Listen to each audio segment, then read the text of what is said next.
Pembicara nepi kita kali ini adalah seorang sarjana teknik industri lulusan Universitas Katolik Parahyangan Bandung. Beliau memulai bisnis Tiens waktu masih duduk di bangku kuliah.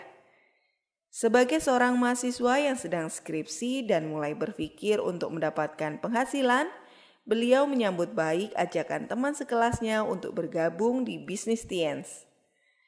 Berbagai penolakan, tantangan dari keluarga, teman-teman, dan orang-orang terdekat tidak membuatnya putus asa mengejar kesuksesan di bisnis Tiens. Dengan prinsip, jika Anda ingin memiliki apa yang orang lain tidak miliki, lakukan apa yang orang lain tidak mau lakukan. Dan keyakinan akan masa depan yang cerah bersama Tiens membuatnya terus berjuang. Sekarang ini beliau berhasil memiliki kebebasan waktu dan finansial, hal-hal yang tidak dimiliki oleh banyak orang. Reward luxury car, yacht, plane, dan villa telah berhasil diraihnya dalam waktu 5 tahun sejak mengambil keputusan menjalankan Tiens dengan serius. Beliau telah membantu puluhan orang menerima luxury car, yacht, plane, dan villa, serta ratusan orang penerima sukses trip, motor, dan mobil niaga di jaringannya. Bagaimana proses perjalanan beliau menjalankan bisnis Tiens? Mari kita belajar dari Eric Yong. Nah, perkenalkan, nama saya Eric Yong, Bapak Ibu sekalian. Mungkin ada di antara Anda yang masih baru, yang belum pernah ketemu sama kita, belum pernah ketemu sebelumnya ya. Saya pun waktu mulai pertama kali, itu saya seorang mahasiswa semester akhir. Nah, sedikit cerita, kenapa saya waktu itu tidak memutuskan untuk, saya segera memutuskan buat join di Tiens. Saya tipe orang yang waktu di presentasi, itu saya nggak pikir panjang Bapak Ibu. Kenapa? Karena saya adalah orang yang sudah mencari-cari bisnis, peluang lah. Waktu itu saya lebih tepatnya bilang peluang. Satu peluang di mana bisa mengubah hidup saya Bapak Ibu. Karena saya adalah orang yang waktu itu punya mahasiswa dengan IPK yang pas-pasan. Ya, saya orang Solo aslinya. Saya dari Solo, saya kuliah ke Bandung, saya jadi anak kos. Saya merantau, saya anak kos, saya ngekos di depan kampus Unpar. Jadi Parahyangan di Bandung, masuk ke gang Bapak Ibu sekalian. Gangnya kecil. Gangnya kecil sehingga itu mobil nggak bisa masuk. Kebetulan saya waktu itu naik motor Bapak Ibu ya. Nah, saya tipe yang saya cari peluang karena saya itu sebenarnya malas bekerja. Pekerjaan formal maksudnya. Sementara kita tahu ya, kalau misalnya kita ini, kebanyakan dari kita Bapak Ibu, yang jelas termasuk saya, dari kecil saya punya didikan dari orang tua saya, dari keluarga lah, dari kakek nenek, dari saudara-saudara, om, tante, paman, bibi, bude, pak ade, bule, dan sebagainya ya Bapak Ibu ya. Itu mereka semua mengarahkan saya buat kerja. Kenapa? Ya normalnya memang begitu kan. Memang begitu normalnya gitu. Jadi kuliah, sekolah cari nilai yang paling bagus. Kuliah cari IP yang paling bagus. Setelah itu cari kerjaan dengan gaji yang paling bagus. Betul kan Bapak Ibu? Anda juga mungkin sebagian seperti itu. Nah, kebetulan saya tipe yang memang tidak suka dengan pekerjaan formal. Saya waktu kuliah teknik industri, saya membayangkan kalau saya lulus kuliah dan saya harus duduk di belakang meja untuk ngurusin komputer misalnya. Atau saya harus kerja di pabrik dan saya harus ngurusin mesin. Ketemu sama alat ini itu, saya berpikir kayaknya saya nggak cocok banget, bukan tipe saya banget. Dan makanya begitu semester 9, saya di prestasi teman saya bisnis Tiens ini Bapak Ibu, saya bersyukur sekali. Karena saya langsung yakin bahwa ini adalah jalan yang dikasih Tuhan buat saya untuk mengubah masa depan saya. Ya, Anda bisa bayangkan, semester 9 di Teknik Industri Unpar, waktu itu IPK saya sekitar 2,3. Semester 9 loh, 2,3. Nah, kalau saya mau mengejar lulus semester 10 atau 11, saya mungkin banget mentoknya itu sekitar 2,5, 2,6. Kalau dihitung aja udah nggak mungkin, 9 semester masih IPK 2,3. Kira-kira kekejar nggak nambah 1 atau 2, 3 semester lagi, saya bisa mencapai IPK 3,0. Sudah susah banget Bapak Ibu sekalian. Ya, jadi saya bisa dibilang tuh waktu itu adalah mahasiswa yang madesu, masa depan suram gitu. Jadi makanya saya tahu, kalau gitu saya ngapain kerja. Teman-teman saya yang IPK 3,0, 3, sekian, itu aja mereka susah dapat pekerjaan. Saya punya satu orang teman yang dia asisten dosen. Asisten dosen loh, artinya pintar ya, IPK-nya mendekati 3,5. Dan dia sudah melamar ke 100 perusahaan. Dia cerita sama saya, curhat, kakak kelas ceritanya nih, beda 1 tahun. Dia bilang, saya udah lulus nih, masih kerja di kampus jadi asisten dosen. Kenapa? Karena saya ngelamar pekerjaan di 100 perusahaan, ditolaknya sama 110 perusahaan Bapak Ibu. Enggak ya, maksudnya 100-nya nolak semua. Dan dia sudah putus asa, sampai dia bilang sama saya, Rik gini aja deh, kamu bikin perusahaan aja deh, saya kerja sama kamu. Dia bilang begitu sama saya. Dia nggak sadar bahwa IPK saya cuma 2,3 waktu itu, lebih parah lagi. Ya, tapi saya berpikir teman saya ini berarti bagus ya. Dia melihat saya IPK jelek, tetapi dia masih berpikir, kakak kelas saya padahal ya. Dia masih berpikir bahwa saya ini calon orang sukses kayaknya. Maka dia mau kerja sama saya. Oke, tapi intinya waktu saya join Tians, dia nggak mau join juga Bapak Ibu. Ya sudahlah, itu nasibnya dia ya. Nah intinya setelah itu saya bergabung di Tians dan saya sangat semangat, saya sangat positif. Jadi nggak ada alasan, nggak ada waktu yang saya buang. Sehingga selama 2 semester berikutnya, saya nggak pernah masuk kuliah. Saya bilang, saya nggak mau buang waktu buat sukses. Karena ada ujar-ujar yang bilang kan, kalau Anda bisa sukses muda, bisa cepat sukses dan masih usia muda, kenapa nunggu tua? Kenapa nunggu lama gitu kan? Nah saya berpikir, saya punya target waktu itu, mau dapat mobil BMW itu dalam waktu 3 tahun. Waktu saya kan masih dikasih mobil mewah kan, sekarang cash reward ya sama aja dapat mobil juga. Tapi waktu itu langsung dikasih barangnya kalau saya Bapak Ibu. Jadi saya punya target, saya mau ngejar waktu 3 tahun buat jadi Silver Lion dan dapat 1 buah mobil BMW gratis. Waktu saya kan Silver Lion harus dapatnya Bapak Ibu. Jadi saya nggak mau buang waktu. Waktu saya terbatas cuma 3 tahun nih. Kalau saya buang waktu dengan kuliah, ini saya loh ya. Jadi kalau Anda yang hari ini mahasiswa jangan ambil konsultasi dari atas panggung. Tapi syukur-syukur kalau besok Anda berhenti kuliah juga syukur-syukur aja nggak apa-apa. Berhenti kuliah bukan cari alasan nggak mau kuliah, tapi karena mengerjakan bisnis Tiansi Bapak Ibu ya. Kalau hasilnya bagus kan kenapa enggak gitu. Nah waktu itu kebetulan saya memilih. Ini bukan buat dicontoh. Kalau ada dosen di sini mohon maaf. Ya, saya nggak bermaksud menghasut para mahasiswa Anda. Ini saya cuma cerita saya. Waktu itu saya memutuskan 2 semester berikutnya saya nggak kuliah. Kenapa? Sebenarnya simple. Karena setiap kali saya masuk ke kampus, duduk di bangku kuliah, terus dengerin si dosen, itu saya berpikir gini, ini kok saya kayak orang bodoh ya dengerin si dosen saya ngomong ya. Dia kan kakak kelas saya juga, paling beda 2, 3, 4 angkatan gitu. Dan saya tahu dia nggak pernah kerja. Dia ngajar kuliah mengenai ilmu ekonomi misalnya, atau mengajarin mengenai manajemen kewirausahaan, atau manajemen itu, dia nggak pernah bekerja sama sekali. Semua yang dia sampaikan itu adalah textbook Bapak Ibu. Dari buku dia baca, dia sampaikan ke kita. Tapi dia nggak punya pengalaman sama sekali. Nah kira-kira menurut Anda, setelah saya tahu bisnis Tiansi, saya ketemu dengan para apen saya, Pak Naga Sugara, Pak Luis Tendean, yang mereka orang-orang sukses. Belum bisa sukses sekarang jelas tentunya waktu itu ya. Tetapi mereka sudah sukses buat saya waktu itu. Dan saya membandingkan langsung otomatis kan. Dosen saya ngomong gak jelas. Sementara saya punya apa-apa yang mereka pelaku dan mereka sukses di bisnisnya. Terus ngapain saya harus dengerin dosen saya itu gitu. Buat saya itu cuma omong kosong Bapak Ibu. Jadi saya berpikir kalau saya buang-buang waktu 1 hari dengerin dia. Atau 2-3 jam itu saya gak tahan banget gitu. Saya mending keluar presentasi. Dan itu yang saya lakukan. Ya, jadi saya bilang sama Anda hari ini adalah saya punya alasan bahwa saya waktu itu nggak mau masuk kuliah karena menurut saya itu buang-buang waktu. Oke, tidak semua dari Anda harus ikutin saya. Anda yang masih kuliah, Anda mau lulus silahkan, nggak jadi masalah.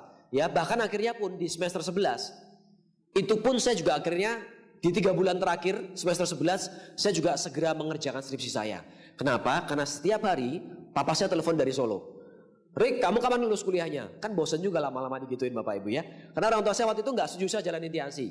Ya, papa saya bilang, ngapainlah jalanin bisnis seperti itu? Padahal beliau nggak pernah tahu bisnis MLM sebelumnya, nggak pernah jalankan. Tapi seperti banyak orang di luar sana yang kena stigma negatif mengenai MLM, dia bilang, udahlah itu kan bisnis MLM nggak bagus, ngapain kamu kerjakan?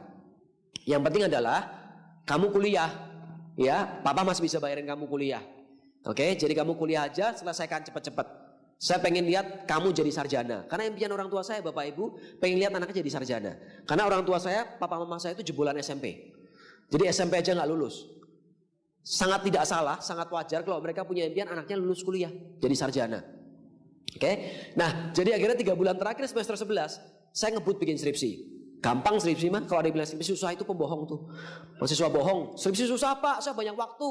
Gak sempat datang ke CPM, gak sempat datang ke OP, gak sempat datang ke VS, ngapain kerjain skripsi? Bohong. Bohong. Anda gak bisa nipu saya. Kenapa? Karena saya pernah ngerjain skripsi juga. Jadi saya tahu gampang skripsi itu. Tinggal copy paste, edit dikit beres Bapak Ibu. Ya, gampang kok. Anda nanti kalau jadi pembicara bikin materi juga bikin PPT kan edit-edit gitu, ganti-ganti, gampang kok. Saya udah belajar dari waktu saya masih kuliah. Skripsi, edit, udah tinggal di print, dicetak, kasih ke dosen. Terus udah gitu tinggal sidang. Sidang selesai, saya keluar dapat A Bapak Ibu. Udah jago presentasi, bintang 7 waktu itu. Ya. Jadi kalau teman saya yang lain mau nunggu giliran sidang, Kan ada beberapa orang sekaligus ya, 1 jam, 1 jam, 1 jam gitu jaraknya ya. Mereka pada gemeteran tuh di ruang depan ruang sidang, dikasih kursi gitu, duduk gemeteran. Aduh stres, saya bilang ngapain stres, saya santai aja Bapak Ibu, santai aja. Mereka stres, kenapa? Saya tiap hari presentasi Bapak Ibu. Bukan ke dosen lagi presentasinya. Ya ketemunya orang macam-macam kan. Dari mulai orang biasa, teman kuliah, sampai ketemu wali kota, ketemu gubernur, ketemu bupati, ketemu orang penting, pejabat udah biasa. Ini cuma dosen penguji 2 orang, kecil. Serius, kecil lah, cuma dosen penguji 2 orang ya gak? Saya masuk, cepet banget 45 menit saya selesai sidang, keluar senyum-senyum, keluar nilainya langsung A Bapak Ibu sekalian. Beres. Oke. Kemudian sekitar berapa bulan berikutnya, 2 atau 3 bulan kemudian saya wisuda. Waktu saya wisuda, itu saya pas naik jadi bintang 8. Saya pas naik bintang 8. Jadi totalnya 1,5 tahun dari awal saya kerjakan bisnis ini saya bintang 8. Dan waktu saya bintang 8 saya wisuda, itu kebanggaannya beda. Waktu saya pakai toga terus kemudian talinya dipindahin gitu loh Bapak Ibu. Anda bayar kuliah lama-lama 4-5 tahun itu hanya buat begitu doang sebenarnya. Aneh, saya nggak ngerti deh. Gitu doang. Ya. Sudah dipindahin begitu, kita senang-senang sama teman-teman ya. Yang satu angkatan waktu itu kan kita tinggal sisa-sisanya Bapak Ibu ya. Kan saya sudah semester 11 lulusnya kan. Sisa-sisa itu yang pinter-pinter udah lulusnya 8 semester gitu ya, 9 semester paling telat. Kita ada semester 11 tuh tinggal sisa aja Bapak Ibu. Kita kemudian foto-foto senang-senang, selesainya mereka stres. Selesai mereka stres. Kenapa? Karena mereka berpikir, habis ini kita ngapain ya? Hidup kita berlanjut lagi kan?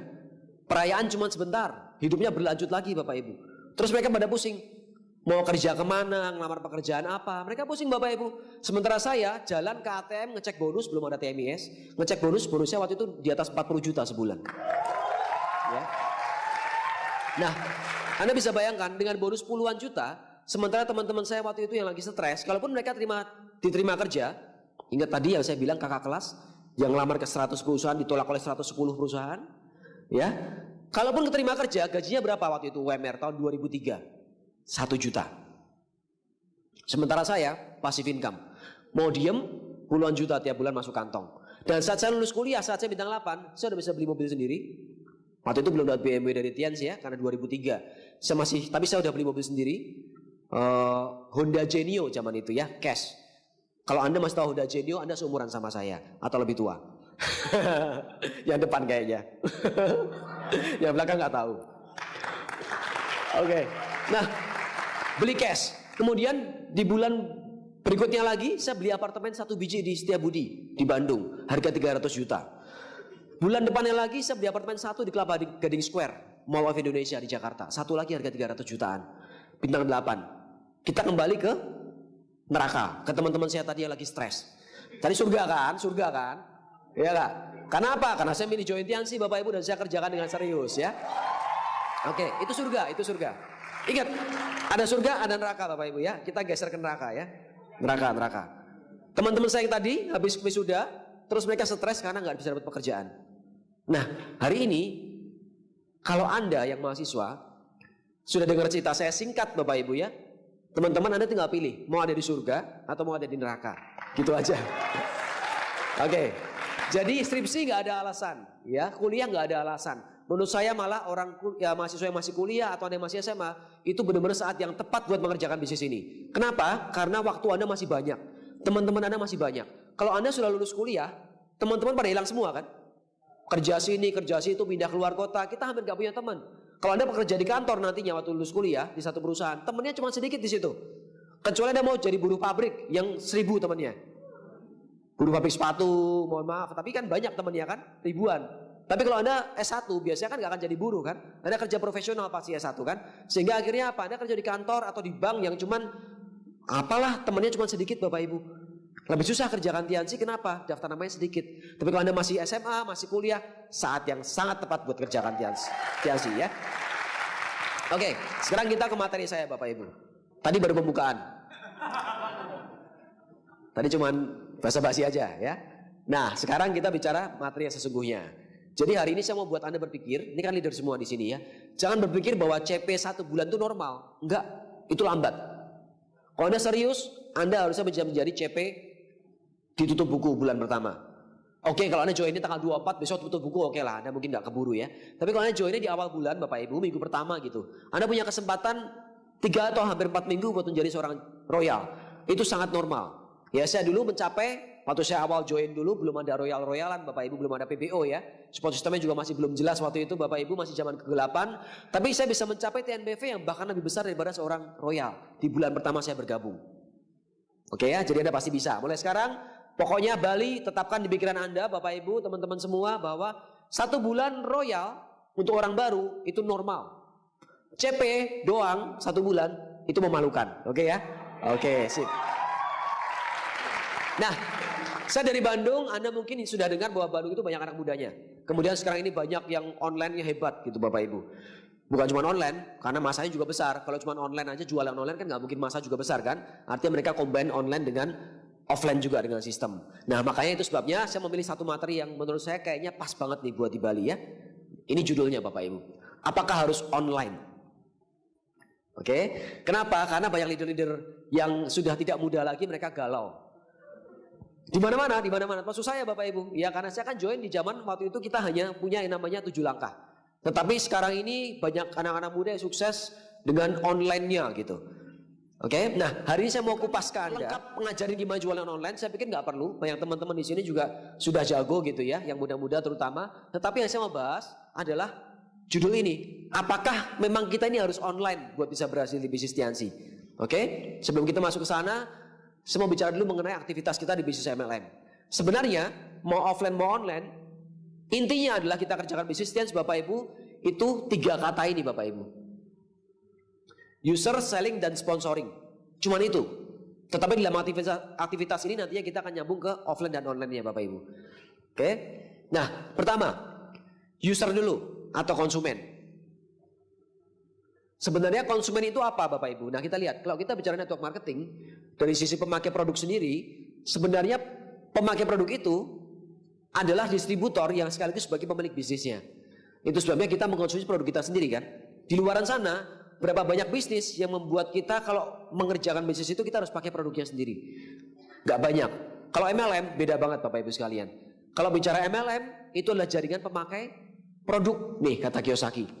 Jadi bukan sekedar jaringan penjual, tetapi kita lebih adalah jaringan pemakai produk. Sehingga yang di awal kita harus bangun adalah menjadi pengkonsumsi produk kita sendiri. Oke? Dan kita harus edifikasi ke jaringan bahwa omset dari konsumsi pribadi itu bisa menyumbang persentase yang cukup besar di jaringan kita daripada cuma sekedar jualan. Kenapa? Simpelnya begini, jualan nggak stabil, tapi kalau pakai pribadi itu stabil. Contoh yang paling simpel lagi adalah dari kecil sampai sekarang di luar Tiansi, Anda di rumah memakai merek-merek yang ada di luaran yang sudah biasa Anda pakai dari kecil. Oke? Misalnya contoh minyak goreng. Kebetulan Tiansi nggak punya minyak goreng, jadi saya pakai contoh minyak goreng. Ya, kalau sabun, odol kita juga sudah punya, sampo kita punya ya. Nah, tapi kita pakai contoh yang Tiansi nggak ada. Contoh minyak goreng, Bapak Ibu. Oke, Anda pakai merek yang sama dari mulai kakek nenek sampai anak cucu gitu. Kenapa? Diwariskan tuh. Ya, diwariskan. Brand itu diwariskan Bapak Ibu sekalian. Ya, mungkin baju juga diwariskan, mungkin restoran yang Anda makan juga diwariskan tuh brandnya tuh. Pemikiran diwariskan tuh loh, kalau mau makan ayam betutu yang enak di sana gitu. Kan diwariskan biasanya ya. Nah, makanya kalau kita bicara pemilik bisnis di bisnis Tiansi ini, itu pasti pakai produk dan pakai produk itu lebih stabil omsetnya daripada kita hanya sekedar jualan. Orang jualan bisa beralih ke lain hati. Tapi kalau kita sudah pakai produk, kita merasakan khasiatnya, kita loyal dengan mereknya, kita nggak akan kemana-mana. Ini pentingnya pemakai produk. Nah, berikutnya lagi, selling, user, selling, sponsoring. Yang kedua adalah selling. Nah, jualan itu tetap jadi salah satu ujung tombak kita di bisnis ini. Semua bisnis ujung tombaknya adalah sales atau marketing atau jualan Bapak Ibu. Tidak ada satupun bisnis di dunia ini baik barang atau jasa yang tidak jualan. Oke, tidak ada satupun. Semua pasti jualan. Karena apa? Jualan menghasilkan omset. Dan omset adalah lagi-lagi baliknya ke income. Kalau di kita bonus ya. Nah, kita lihat lagi. Di bisnis ini, yang beda dengan sekedar selling adalah kita tidak hanya jualan, tapi kita membangun brand image. Di luaran sana, kalau Anda bekerja, contoh, Anda bekerja, bukan Anda lah, di luar sana ya, saya sering tawarin tuh. Misalnya contoh sales, nawarin mobil. mobil Honda misalnya. Dia belum tentu naik mobil Honda kan? Iya. Kalau semua salesnya naik mobil Honda, bangkrut dong nantinya si dealernya. Masa semua sales dikasih mobil? Gak bisa. Ya, sales mau nawarin mobil BMW misalnya. Salesnya belum tentu naik BMW, malah bisa dipastikan dia nggak naik BMW. Tapi dia dengan pinternya, dia bisa bilang bahwa mobilnya bagus, enak dinaikin, irit dan sebagainya. Padahal dia nggak pernah pakai. Ya, dia cuma diajarin buat ngomong seperti itu, bener nggak? Nah, kita kan tidak seperti itu, karena kita pemilik bisnisnya. Jadi kita membangunnya itu bukan membuat orang lain hanya beli produk kita, tapi kita membangun brand, ya merek kita, image kita bahwa kalau ingat Tianxi, ingat saya gitu. Paham ya Bapak Ibu ya? Kalau misalnya Anda di bisnis di luaran sana, kayak tadi sales tadi yang saya bilang, dia hari ini join ke Honda. Terus besok dia ganti Toyota. Dia telepon ke saya lagi. Pak, sekarang saya di Toyota Pak ya. Jadi saya nggak nawarin Honda lagi Pak ya. Sekarang saya nawarin Toyota. Terus dia berapa bulan kemudian dia pindah nih. Ya ke Suzuki. Dia akan bilang, Pak saya mau nawarin Suzuki. Pindah terus. Saat dia pindah, dia nawarin yang berbeda lagi. Tapi kita di sini, kita mau bicara konsistensi kan. Loyalitas. Kenapa ya? Tentang Tianxi Anda sudah tahu, saya akan bahas panjang lebar. Jadi Anda tahulah kenapa Anda harus loyal di bisnis ini. Ini bisnis jangka panjang. Nah, kalau kita mau jangka panjang, kita mau membuat supaya lingkungan kita, keluarga, saudara, teman-teman kita, bahkan orang yang nggak terlalu kita kenal gitu. Mereka begitu berpikir Tianxi, berpikir saya gitu. Ya, berpikir kita. Tianxi, oh Tianxi ya Pak Edi Kristanto. Gitu loh. Ya, Tianxi ya Pak Adi Wijaya gitu. Oke, contoh seperti itu. Tianxi ya Pak Aryawan. Itu sudah harus kita tanamkan di benak kita Bapak Ibu. Dan kita harus tularkan ke orang lain. Supaya dia berpikir seperti itu. Nah, jadi kita bicara sedikit mengenai merek habis ini ya. Tapi ini ada satu. Ini guru yang sering saya baca bukunya waktu saya kuliah. Di teknik industri ada ilmu ekonomi. Dan bukunya tebal banget. Textbooknya bahasa Inggris Bapak Ibu. Bahasa Inggris itu salah satu yang bicara itu Peter Drucker Bapak Ibu. Dia guru besar ekonomi. Dia bilang, ini ada satu nasihat yang sangat penting mengenai bisnis, yaitu tujuan dari sebuah bisnis adalah menciptakan dan menjaga customer. Nah, Anda lihat ya, menciptakan dan menjaga, nge-keep customer itu. Gak cuma jualan satu kali putus, ya kan? Tapi kita jual ke dia, terus kita bilang sama dia, daripada cuma beli ya, Bapak Ibu mau nggak jadi pelanggan pintar? Join member aja sekalian. Downline Anda kan? Kalau jadi downline, Anda sudah jadi member, dapat PV kan, dapat poin. Kumpulin aja akumulasi, dapat bonus cashbacknya juga. Artinya dia akan loyal sama Anda. Sudah punya kartu member, ngapain dia belanja ke orang lain lagi? Pasti pilih belanja pakai ID-nya sendiri kan? Nah gitu Bapak Ibu ya. Jadi konsepnya ini, menciptakan terus menjaga si customer itu. Nah kita bicara brand nih. Oke? Ada begitu banyak brand di dunia ini. Anda tiap hari di jalan ketemu sama ini. Ya nggak usah di jalan, Anda lihat handphone aja. Sehari-hari Anda mungkin buka yang namanya itu Google ya, kacamata, oke? Itu Anda buka tuh Google dan lain sebagainya, oke? Nah, kemudian kita bicara mengenai kekuatan dari sebuah brand. Contoh aja, Coca-Cola. Saya sebut merek nggak apa-apa ya, ini kan kita cuma ngasih contoh aja. Nah, Coca-Cola itu setiap harinya itu laku 1,8 miliar botol.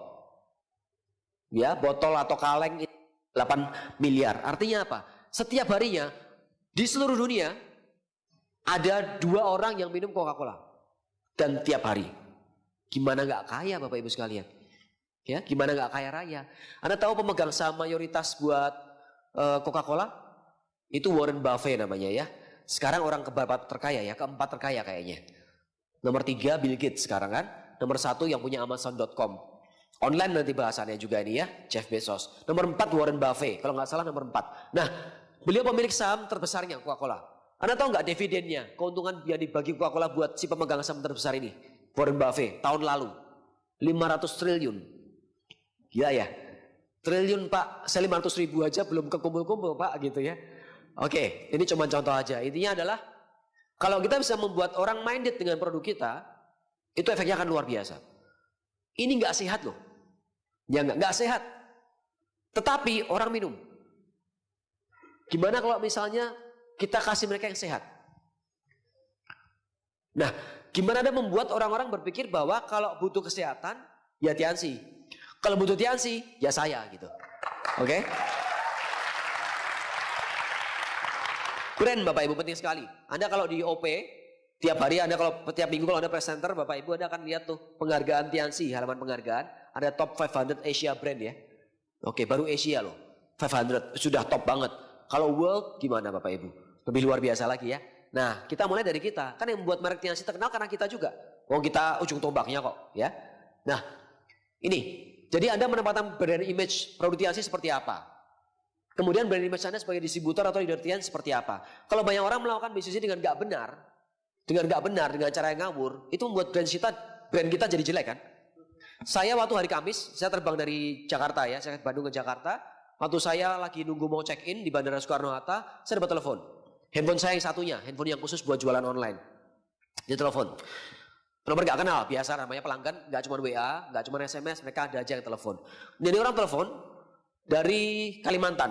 Ya, dia perkenalkan diri ke saya, kemudian dibilang, "Pak, saya mau sharing-sharing boleh ya?" Sharing, saya pikir mau sharing apa gitu. Terus dia ngobrol panjang lebar, intinya dia curhat. Bahwa dia sudah beli paket produk Tiansi katanya. Dia punya seller, jadi dia belinya dari orang yang jual online di Bandung. Dari yang di Bandung, kemudian dia dikirim produknya. Dia pakai habis. Kedua kalinya dia belanja lagi, nggak dikirim sama orangnya. Dikontak, dia bilang, "Ini sekarang saya sudah 5 hari Pak, ini hari kelima, saya telepon nggak pernah diangkat. Saya kontak, saya WA, nggak pernah dibalas lagi. Bahkan terakhir saya sudah diblok sama dia." Nah, ini contoh. Saya jadi tempat curhatnya banyak orang kayak begini Bapak Ibu. Banyak. Tadi pagi, dari kemarin malam malah sudah WA ya. Tanya mengenai Vitaline. Ya ini kan online kan, aktivitas banyak lewat WA ya. Tanya mengenai Vitaline. Kemudian terakhir tanya, dia bilang, "Dosisnya minum berapa kali? Kalau satu botol habisnya berapa? Isi berapa kapsul?" Kemudian dia bilang sama saya, "Tapi saya pakai 9 hari kok jerawatan ya?" Saya bilang, "Loh, Anda sudah beli produk Tiansi?" "Sudah." "Terus ngapain nanya sama saya? Kenapa nggak tanya sama penjualnya?" Masa sering jadi tempat sampah begini Bapak Ibu. Ini salah satu resiko online ya. Kita karena jadi tempat sampahnya orang yang nggak benar. Saya tanya sama dia, "Lah kalau Anda beli sama orang, kenapa nggak tanya sama dia? Kenapa nanya sama saya?" Orangnya sudah ngeblok, nggak mau ditanya lagi. Soalnya waktu saya beli, saya komplain kenapa 9 hari saya pakai Vitaline, saya minum sehari 2 kapsul, memang itu dosisnya. "Kenapa kok hari ke-9 saya jerawatan Kak?" Kata dia. Saya jadi kakak-kakak kan kalau di online. Bukan Pak jadi Kak gitu ya. Tetap aja tua muda, tetap aja jadi Kak. Saya panggil dia juga Kak, masih umurnya 18 saya juga panggil Kak gitu kan. Nah, kemudian saya bilang sama dia, saya jelaskan panjang lebar. Nah, intinya adalah saya jadi tempat sampahnya orang-orang yang korban dari orang yang online seller yang nggak benar Bapak Ibu. Dan bisa dipastikan mereka kalau nggak reseller, mereka juga distributor loh sebenarnya. Ada yang begitu Bapak Ibu. Makanya penting sekali nih, kita mau menempatkan image kita sebagai leader Tiansi seperti apa. Kalau kita ngerusak bisnis Tiansi kita sendiri, membuat namanya jelek karena kita nggak melayani pelanggan kita dengan baik, waduh itu jadi repot sekali. Ya, kalau offline memang kita pasti berusaha layani dengan baik. Kenapa? Kan kenal sama orangnya, ketemu sama dia kan. Nah online tuh masalah di situ kadang-kadang. Jadi banyak distributor, ya mohon maaf itu terutama yang anak muda Bapak Ibu ya. Mereka seringnya berpikir menggampangkan gitu. Toh online kok nggak kenal sama saya. Transfernya rekeningnya juga bukan rekening asli, rekening pembantunya kali dibikinin sama dia buat transfer. Ya enggak? Itu banyak seperti itu Bapak Ibu, tetangganya gitu, dipakai nomor rekeningnya supaya nggak ketahuan siapa yang jualan. Nah kalau kita sudah nggak mau ketahuan bahwa kita yang jualan, artinya apa? Niatnya mungkin sudah nakal. Dan yang terjadi, saya sudah ngalamin, jadi tempat sampahnya orang-orang yang tanda kutip ketipu Bapak Ibu. Ya, nah maka penting sekali nih. Kalau kita mau menjaga keberlangsungan bisnis Tiansi, kita harus jaga image produk kita dan jaga image kita sebagai distributor Tiansi. Kalau nggak kena nantinya. Ya, orang yang di telepon saya waktu saya di bandara juga ngomel-ngomel. "Tolong Pak, Bapak kan distributor. Ya, kalau misalnya ada meeting-meeting begitu, tolong dong sampaikan. Jangan sampai ada yang begini, ini kan merusak image Tiansi. Kalau saya nuntut, saya ngomongin jelek di internet bisa loh Pak. Tapi kalau saya ngomongin jelek di internet kan nanti kasihan perusahaan Bapak kena. Karena padahal produk Tiansi ini," kata dia, "ini bagus Pak, saya sudah merasakan sendiri. Jadi saya tahu ini bagus. Jadi saya nggak mau ngomong jelek tentang perusahaan atau produknya. Karena ini yang salah oknumnya," kata dia. Pelanggannya bisa sadar. Kenapa yang jualan yang distributor bisa ngaco seperti ini kan? Nah ini harus kita jabar Bapak Ibu sekalian. Oke, jadi saya harap Anda paham ya Bapak Ibu teman-teman ya. Nah sekarang kita balik ke sini. Kesamaan offline dan online. Yang pertama, database konsumen. Tetap kita pasti punya database. Yang kedua, menjaga konsumen tetap rutin beli. Jadi baik offline, baik online, kita tetap jaga konsumen kita kan. Kalau offline kita kenal biasanya. Atau minimal temennya teman gitu, kenalan. Kita bisa jaga.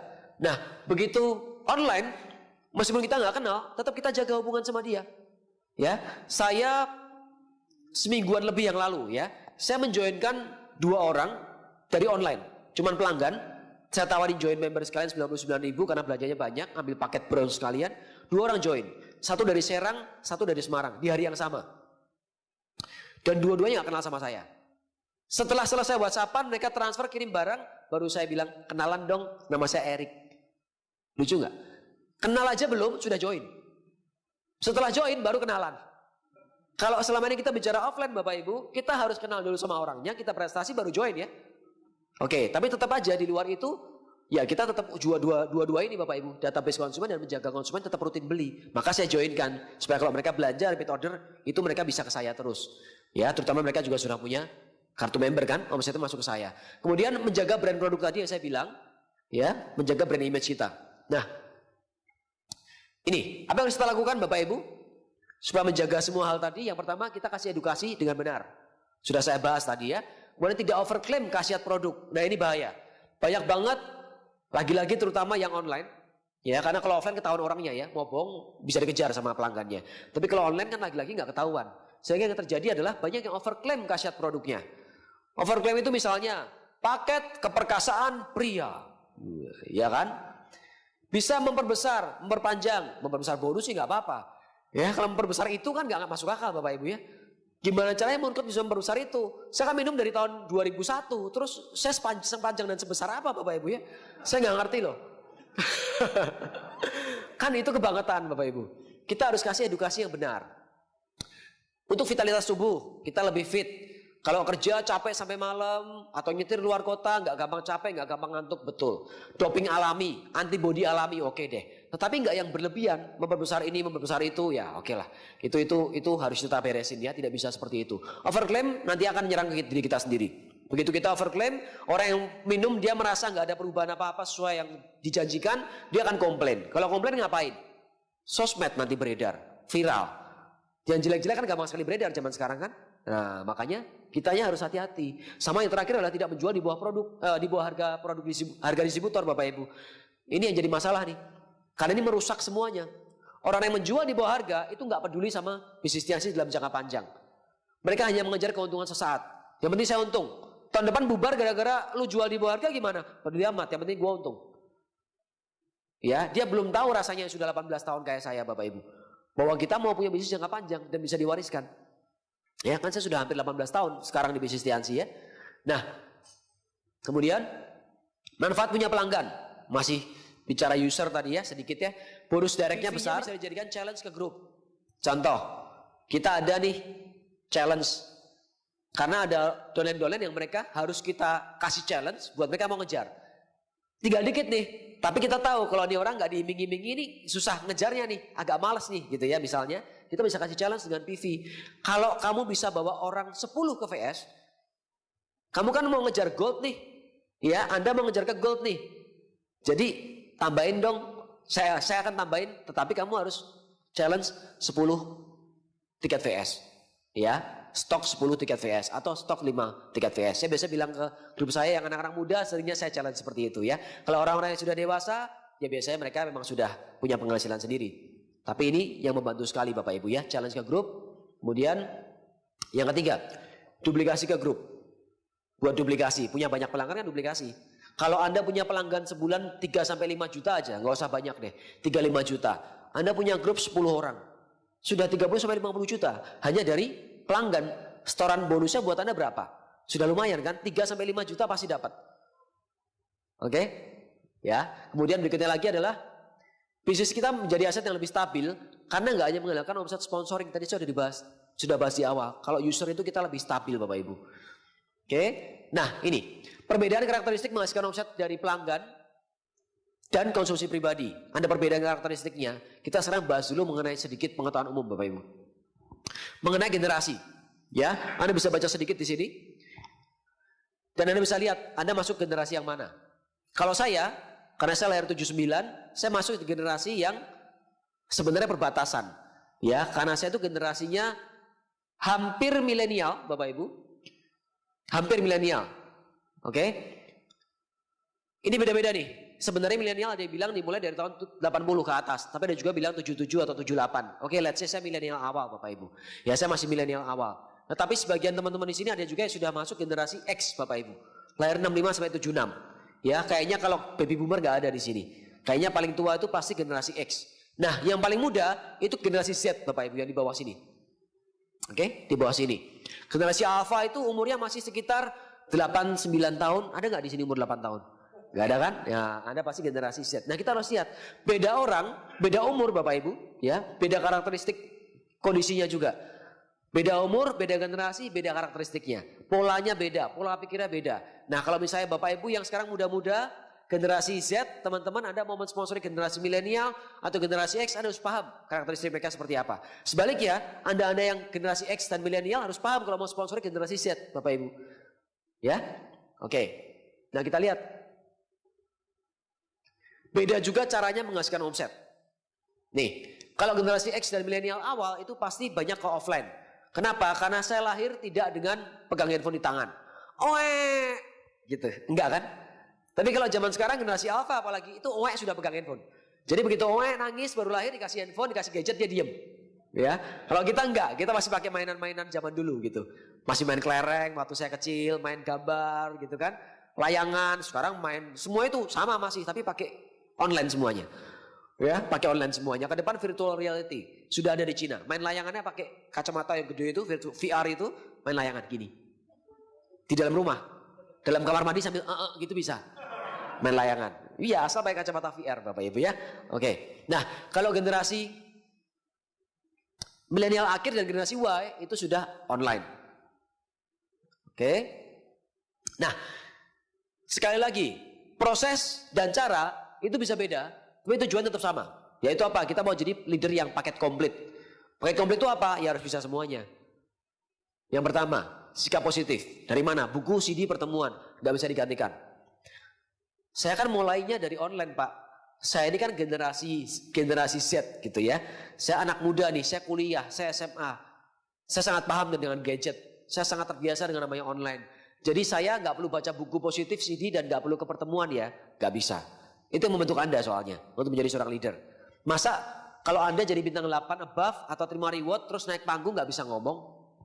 Kan malu-maluin. Oke? Itu malu-maluin Bapak Ibu. Anda harus belajar. Seperti kami dulu sama. Dari mulai jadi MC di OP. MC di home meeting malah. Buka home meeting kan jadi MC Anda kan? Kemudian jadi presenter di home meeting. Presenter di OP.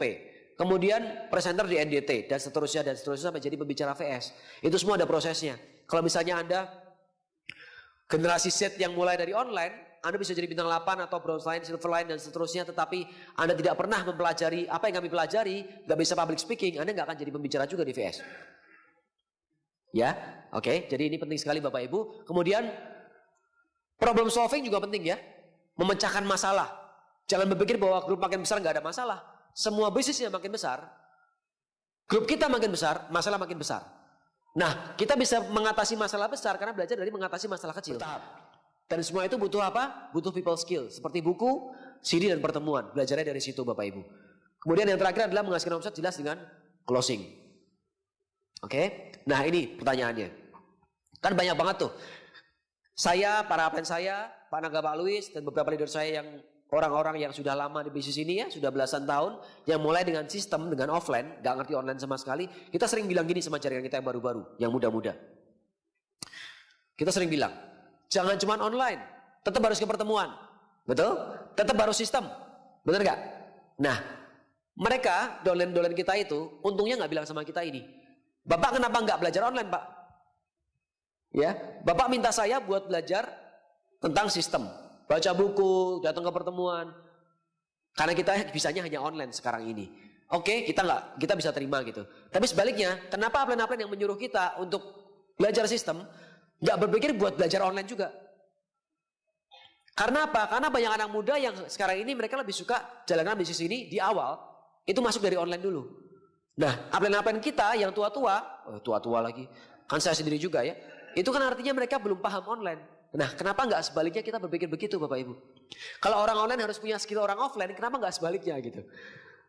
Oke? Nah, maka itu sebabnya saya pun beberapa tahun terakhir mulai belajar. Karena begitu saya sekarang presentasi, ketemu dengan para prospek yang masih muda, saya jadi bisa satu frekuensi dengan mereka. Karena saya juga ngerti online. Tapi saya nggak butuh harus hebat banget. Karena saya nggak butuh ngasilin omset jualan online itu sampai 100 juta nggak perlu. Ya, saya sebulan 3 sampai 5 juta bisa. Cukup, nggak perlu lebih dari itu. Yang penting adalah saya bisa ajarkan ke jaringan saya untuk menduplikasi hal yang sederhana. Omset kecil-kecil aja 3 juta sampai 5 juta itu nggak jadi masalah. Sudah bagus. Tetapi dengan omset yang segitu, mereka sudah mulai bisa terima bonus. Saat mereka terima bonus 1 juta, 2 juta dari Tiens, mereka tahu ini bisnis bagus. Sehingga mereka lebih gampang diarahkan buat ke sistem. Ujung-ujungnya kalau kita bicara jaringan yang stabil tetap harus dengan sistem. Yaitu apa? Sistem itu edifikasi, konsultasi, no crosslining. Termasuk juga alat-alat bantunya. Datang ke pertemuan, baca buku positif, beli CD. Tapi kita masuk dengan hal yang mereka suka dulu. Para anak muda ini yaitu apa? Online Bapak Ibu. Oke, jadi kita harus renungkan. Nantinya di Bali ini semoga yang kemarin stres kalau dengerin online sekarang jadi berubah ya. Kan banyak tuh ya stres kemarin dengerin online. Nah, lebih bagus juga orang offline juga punya skill online. Nah, berikutnya lagi. Untuk member baru, intinya adalah dibantu secepatnya mendapatkan bonus. Nah, jadi Anda tahu kan, kenapa sekarang ini banyak jaringan anak muda berkembang dengan cepat? Karena mereka gampang sekali menjual produk Bapak Ibu. Saat mereka gampang menjual produk, si distributor baru ini, downline baru ini lebih gampang mendapatkan bonus kan? Dari dulu sampai sekarang, upline saya ngajarin hal yang sama. Pokoknya namanya downline baru itu secepatnya harus dibuat terima bonus. Join bulan ini, bulan depan terima bonus. Malah kalau sekarang 2 minggu kan bisa terima bonus. Lebih bagus lagi. Karena saat seseorang terima bonus, mereka jadi semangat. Mereka jadi yakin bahwa bisnis ini jalan. Oke ya? Nah ini penting sekali Bapak Ibu. Secepatnya dapat bonus. Bisa dengan offline, bisa dengan online. Nah beda sponsor, beda cara. Kalau Gen X Bapak Ibu, generasi X tadi, segera buat daftar nama pasti caranya. Orang closing, join, ajarin daftar nama. Dengan cara fast SP yang biasa. Kemudian buat home meeting. Kemudian presentasi. Atau cari orang sakit buat jual produk kan. Iya, nggak masalah. Saya masih lakukan itu juga kok. Nah, tetapi kalau Gen Y, beda lagi Bapak Ibu. Gen Y atau Gen Z ya, mereka diajarinnya apa? Online selling. Nah, yang lebih bagus yang mana sebenarnya? Lebih bagus kalau kita lakukan dua-duanya. Oke? Keduanya Bapak Ibu sekalian. Kalau saya ketemu sama anak muda yang dia frekuensinya nyambung ke online, saya ajarin dia jualan online. Sesegera mungkin segera jualan, menghasilkan omset, menghasilkan bonus. Atau bahkan ada bonus eceran karena dia jualan bisa dengan selisih harga. Nah, kalau ketemu yang memang dia bukan generasi milenial gitu ya, tapi generasi X, ya sudah, nggak paham online, handphone hanya dipakai buat apa? Buat WhatsApp sama buat telepon, ya sudah. Di awal, saya akan ajarkan dia buat cara lama, yaitu apa? Bikin daftar nama, home meeting, presentasi cara orang sakit Bapak Ibu. Lakukan dua-duanya, nggak ada masalah kan? Nah itu sebenarnya kita harus bisa 2 skill ini Bapak Ibu, offline ataupun online. Karena prinsip kita di bisnis MLM itu adalah duplikasi. Kita duplikasi hal-hal yang simple. Offline kita simple, online juga simple. Kalau saya ngajarin orang buat jualan 100 juta, itu akan jadi masalah. Yang pertama, saya juga nggak bisa jualan 100 juta. Dan kalau udah bicara ilmu 100 juta, online dengan omset 100 juta, otomatis ilmunya tingkat tinggi Bapak Ibu. Dan kalau tingkat tinggi nggak bisa diduplikasi. Makanya nggak perlu. Kita lakukan hal yang simple. Ya, prinsipnya yaitu KISS. Keep it simple. Student Bapak Ibu ya. Kalau stupid tadi saya dimarahin. Ya, banyak generasi X di sini soalnya.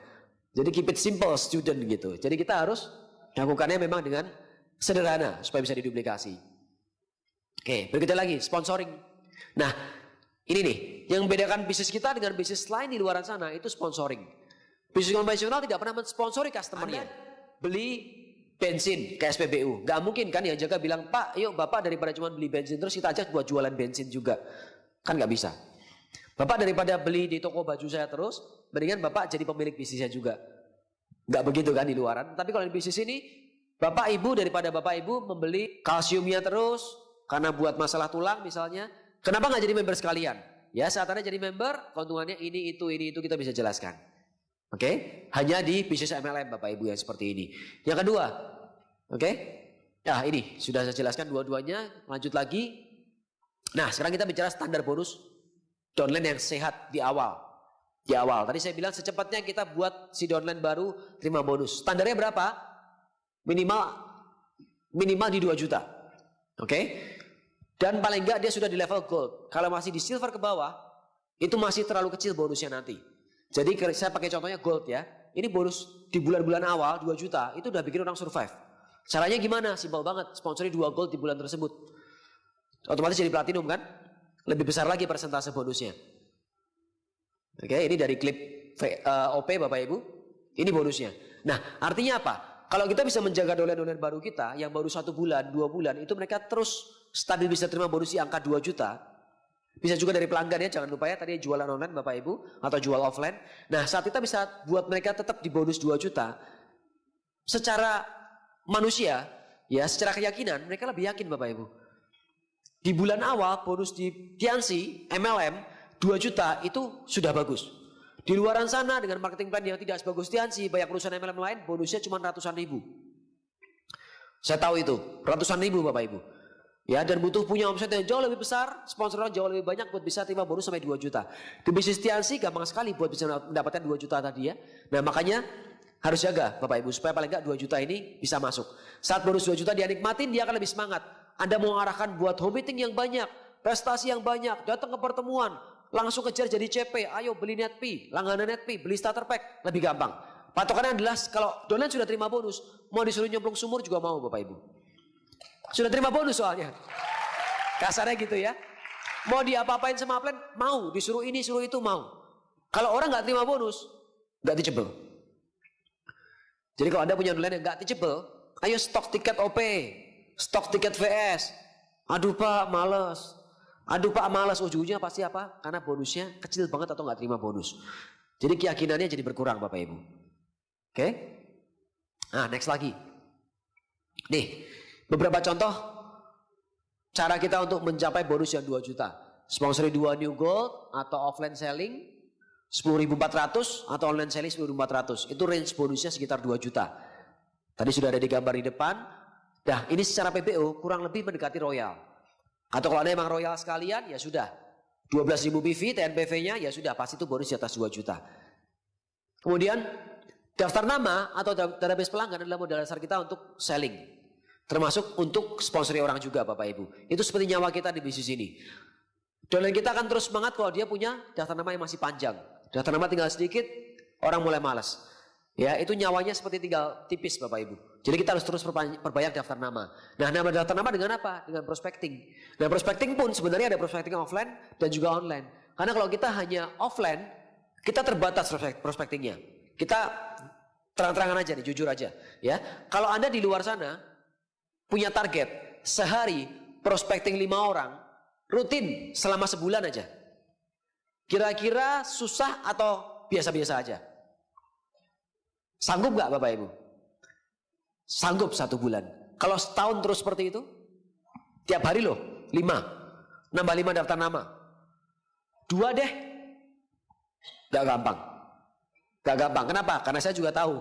Ya saya juga lakukan. Tetapi gak gampang. Buat 2 aja setiap hari.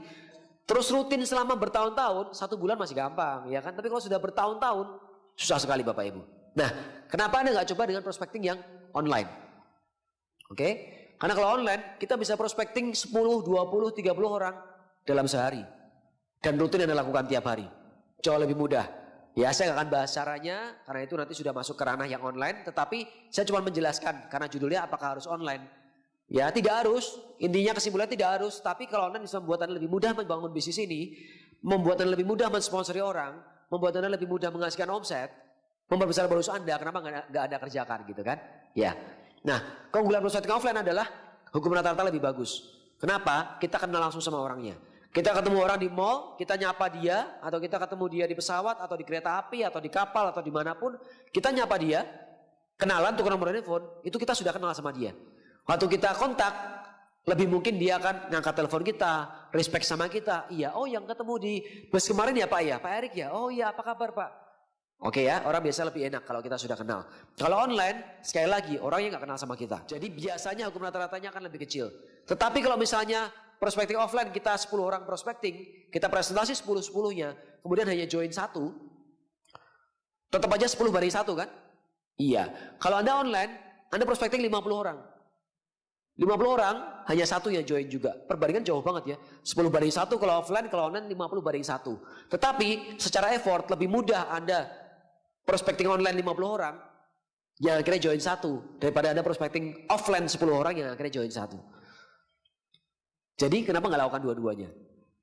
Oke Bapak Ibu? Ya kita lanjut lagi. Sedikit saya bahas mengenai keunggulannya. Tambahan lagi ya. Modal kecil. Pasti. Ya, bahkan offline-nya selama kita atiansi pasti modal kecil. Yang kedua, resikonya kecil. Bahkan kalau misalnya banyak anak muda, mereka lebih suka online di awal karena mereka masih takut dengan penolakan. Maka nantinya pun harus belajar ya. Karena penolakan itu bagus. Harus ditolak, harus mengalami gak enaknya. Karena gagal sama sukses itu satu paket. Tetap aja gak bisa kita hindari namanya penolakan. Banyak anak muda yang join dan mereka jalanin online karena malas ditolak, takut ditolak, mereka tetap nantinya juga harus presentasi. Kalau mau bisnisnya besar ya. Tapi intinya di awal resikonya kecil secara modal, bahkan secara penolakan pun juga kecil kalau online. Yang kedua, gak perlu macet-macetan, pasti. Kemudian yang berikutnya lagi hemat waktu. Bisa di mana saja. Kemudian pelanggannya dari seluruh dunia. Kita bisa punya potensi buat mensponsori orang dimanapun. Kandasi internasional, bisa seluruh dunia. Minimal pun se-Indonesia. Anda bisa sponsori punya jaringan dimanapun. Tadi saya bilang sama Anda, di hari yang sama, dari orang yang saya gak kenal hanya dari pelanggan, saya bisa sponsori orang satunya di Serang, di Barat, satunya di Semarang. Ya, ujung ke ujung. Bisa join. Ya, setelah join baru kenalan tadi saya bilang sama Anda. Kemudian Anda bisa lihat ada lagi survei bilang bahwa setiap orang Indonesia nih, itu kita nggak bisa lepas dari namanya gadget, terhubung dengan internet, itu setiap harinya itu kurang lebih 4 jam. 4 jam per hari. Kalau 4 jam nggak jadi duit, ngapain Bapak Ibu? Sayang banget. Ini juga terjadi dengan para anak muda zaman sekarang. Gak cuma yang muda Bapak Ibu, ibu rumah tangga juga banyak. Ya jaringan saya di Jawa Timur tuh banyak ibu-ibu rumah tangga sekarang ngajarin online ke anak muda Bapak Ibu. Ibu-ibu loh, umurnya juga bukan umur masih ibu muda 20-an tahun, enggak. 40-50 tahun ke atas, mereka ngajarin anak muda SMA bahkan kuliah awal untuk jualan online. Awalnya mereka gak ngerti, tapi mereka belajar Bapak Ibu. Jadi banyak banget nih potensinya dari orang yang pegang handphone yang kita bisa ajak mereka buat join atiansi, masuk awalnya dari online. Kemudian nih, potensi besar transaksi perdagangan online Indonesia, yaitu 288T di tahun 2015. 2016 naik jadi 394. Kenaikannya besar sekali, 50%. 2017, 18, 19 udah jelas. Makin besar dan makin besar lagi. Karena pola hidup kita juga berubah. Sekarang lebih banyak online Bapak Ibu ya. Jadi kita harus sadari ini. Ini contoh aja. Ya, bahwa perusahaan-perusahaan besar dan lama ya yang sudah stabil sebenarnya itu mereka bisa kalah valuasinya dengan perusahaan-perusahaan yang masih baru. Contoh, Sahid, dia punya tower di Sudirman di Jakarta ya, di pusat sentral ya, Central Business District di sana. Itu towernya tertinggi di Indonesia, gedungnya 1,5 triliun nilainya Bapak Ibu. Nah, Sahid perusahaan yang sudah puluhan tahun, yang punya juga sudah tua. Sudah generasi kedua atau bahkan ketiga sekarang yang ngurusin. Tetapi valuasinya, nilai perusahaannya itu masih kalah besar sama Tokopedia yang baru beberapa tahun. Contoh lagi, Garuda. Sudah sejak tahun 40-50-an Bapak Ibu. Sudah lama umurnya, setengah abad lebih. Punya perusahaan yang besar, pesawatnya banyak.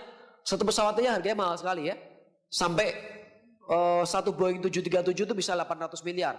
Kalau yang white body bisa sampai 2 triliun harganya gitu. Nah, dia punya banyak pesawat, terus valuasi perusahaannya itu 12,3 triliun nilai perusahaannya. Nah, sementara valuasinya Gojek yang baru beberapa tahun sudah 17 triliun. Sementara dia nggak punya motor sama sekali. Anda sadar nggak? Perusahaan transportasi terbesar di dunia online, taksi, Uber, nggak punya mobil sama sekali. Perusahaan ojek terbesar di Indonesia adalah Gojek, tidak punya motor sama sekali. Perhotelan terbesar di dunia adalah Airbnb, nggak punya satupun kamar hotel Bapak Ibu. Jadi yang dulunya kerja di Ritz-Carlton nih, sadar nggak Bapak-Bapak nih? Yang dulunya di Ritz-Carlton kan perhotelan, Ritz-Carlton kalah sama yang namanya Airbnb. Padahal Ritz-Carlton hotelnya besar-besar, mewah-mewah kan? Iya, Sheraton mewah-mewah kan, Accor misalnya atau aduh banyak lah ya. Nah, tapi mereka kalah sama Airbnb yang bahkan gak punya satu kamar pun. Oke, Anda mulai harus paham namanya online itu luar biasa. Nah, kita di bisnis MLM juga gak bisa lepas dari situ. Tantangannya adalah waktu kita mengajak orang berbisnis online, ada beberapa. Yang pertama itu produk, ini proses ya. Singkatannya proses, pertama produk, yang kedua adalah promosinya sendiri, closing skill, mentoring dan database konsumen. Database kita sudah bahas tadi, dengan offline juga bisa, online bisa lebih besar lagi. Ada banyak sekali cara. Oke. Terus kita dari atas lagi ya, produk. Beruntungnya kita bisnis atiansi Bapak Ibu, kita punya produk yang sangat unik. Ya, sangat unik dan gampang dijual. Terutama karena sekarang sudah terkenal. Kalau Anda googling sekarang kalsium terbaik dunia, keluarnya Tianxi. Masker terbaik dunia, keluarnya Tianxi. Ya, spirulina, Bapak Ibu. Nah, kita punya produk yang bagus banget. Banyak orang bisnis di luaran sana, mereka sekarang ini banyak yang sudah pensiun. Banyak yang sudah pensiun. Atau bahkan memensiunkan diri lebih cepat karena mereka pengen berbisnis online. Ikutin tren Bapak Ibu. Nah, tapi yang jadi masalah, nomor satu, biasa mereka bingung produknya apa yang mau dijual. Emang gampang cari produk di luar sana. Anda bayangkan deh, Anda sekarang nggak di bisnis Tianxi, Anda pengen jualan online. Cari produk, apa yang mau dijual. Ada banyak banget dari ujung kepala sampai ujung kaki itu. Anda buka marketplace, ya, ada banyak banget produk yang bisa dijual. Semua barang ini semua bisa dijual Bapak Ibu sekalian. Anda mau cari apa?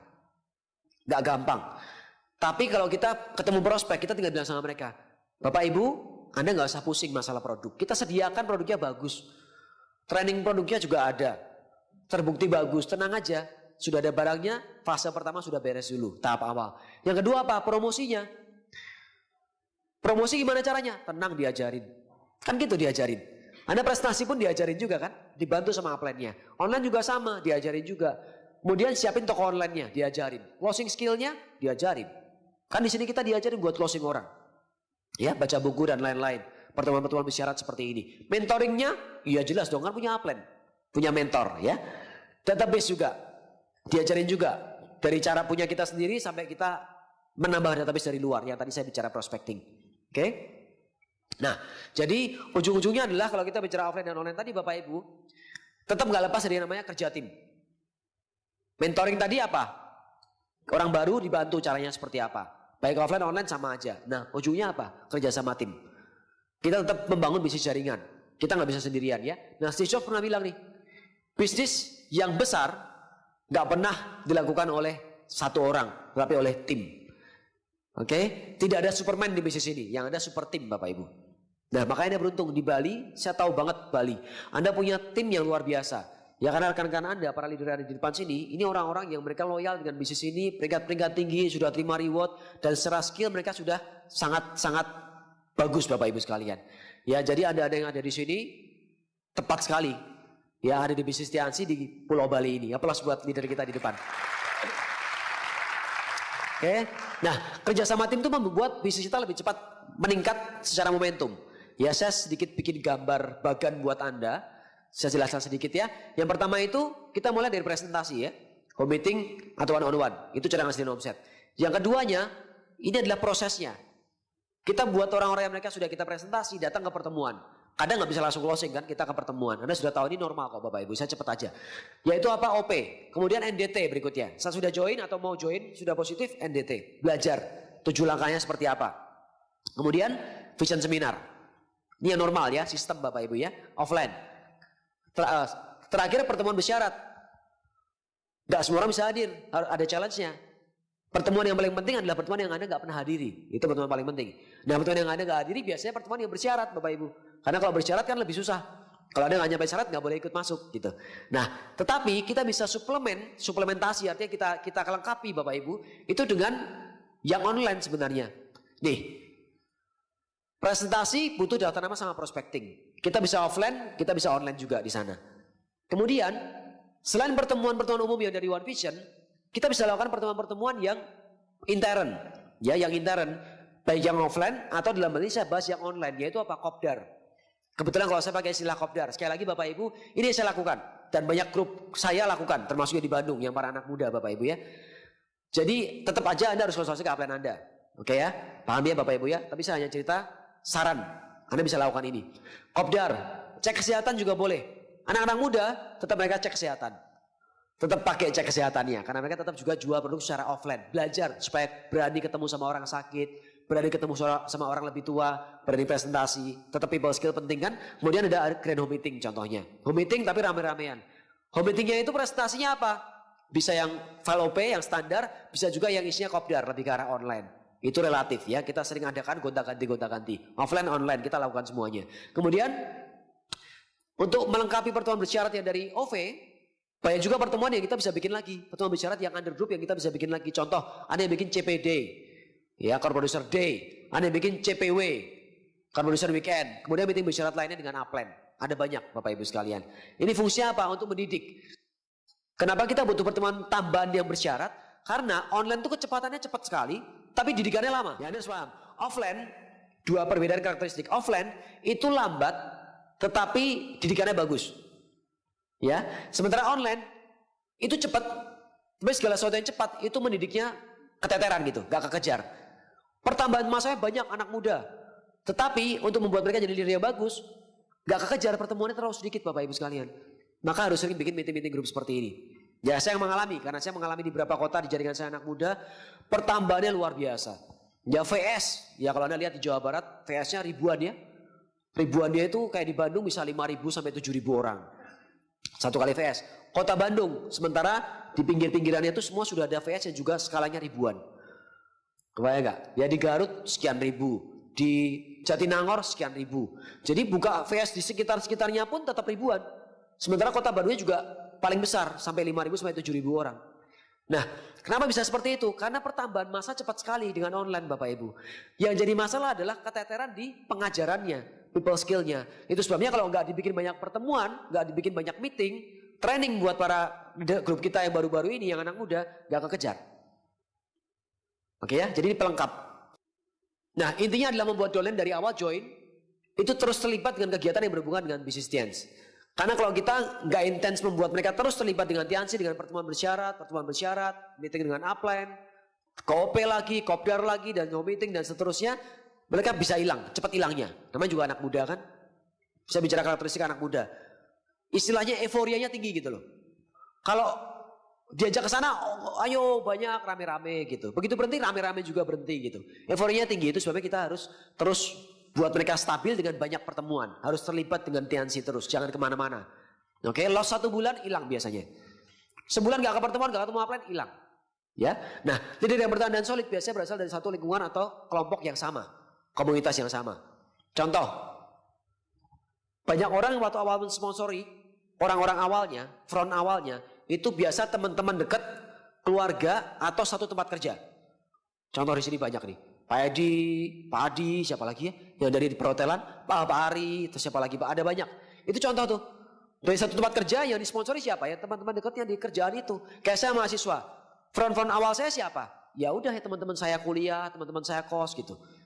Nah biasanya ikatannya lebih kuat. Karena sudah dari sononya. Dari sebelum join Tiansi sudah kenal Bapak Ibu. Ya senasib sepenanggungan gitulah. Anak kos, IP sama-sama jelek. Udah lalu gak ada masa depan, gua gak ada masa depan. Kita Tiansi aja gitu Bapak Ibu ya. Biasanya begitu. Oke. Nah, terus punya persamaan latar belakang tadi saya bilang. Nah, punya visi dan impian yang sama juga. Kalau visinya nggak nyambung, ya nggak ada gunanya. Teman saya yang kuliah dulu, visinya nggak nyambung. Saya mau passive income.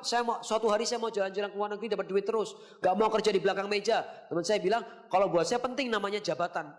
Meskipun manajer, ya gajinya cuma 5 juta, buat dia lebih penting daripada bonus 40 juta dari Tiansi bintang 8 Bapak Ibu. Ya sudah, itu pilihan dia. Jadi kita harus tetap punya visi dan impian yang sama dulu buat kita bisa satu tim, ya. Nah, good team player terjadi ketika kita membangun bisnis kita dengan fondasi yang bagus, yaitu apa? 3 prinsip dasar. Nah, saya nggak akan bahas 3 prinsip dasar lagi, bukan bagian saya hari ini. Anda juga akan banyak dengar di acara-acara berikutnya, termasuk di RW dan sebagainya, ya. Oke, nah kesimpulan terakhir, offline dan online itu adalah cara kerja. Sedangkan sistem itu landasan kita membangun bisnis ini.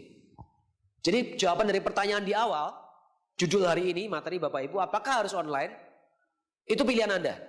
Karena semua cara kerja. Offline, online cara kerja. Tapi saya sudah sebutkan sama Anda bahwa online itu banyak keuntungannya. Jadi why not? Saya hanya bisa bilang sama Anda why not.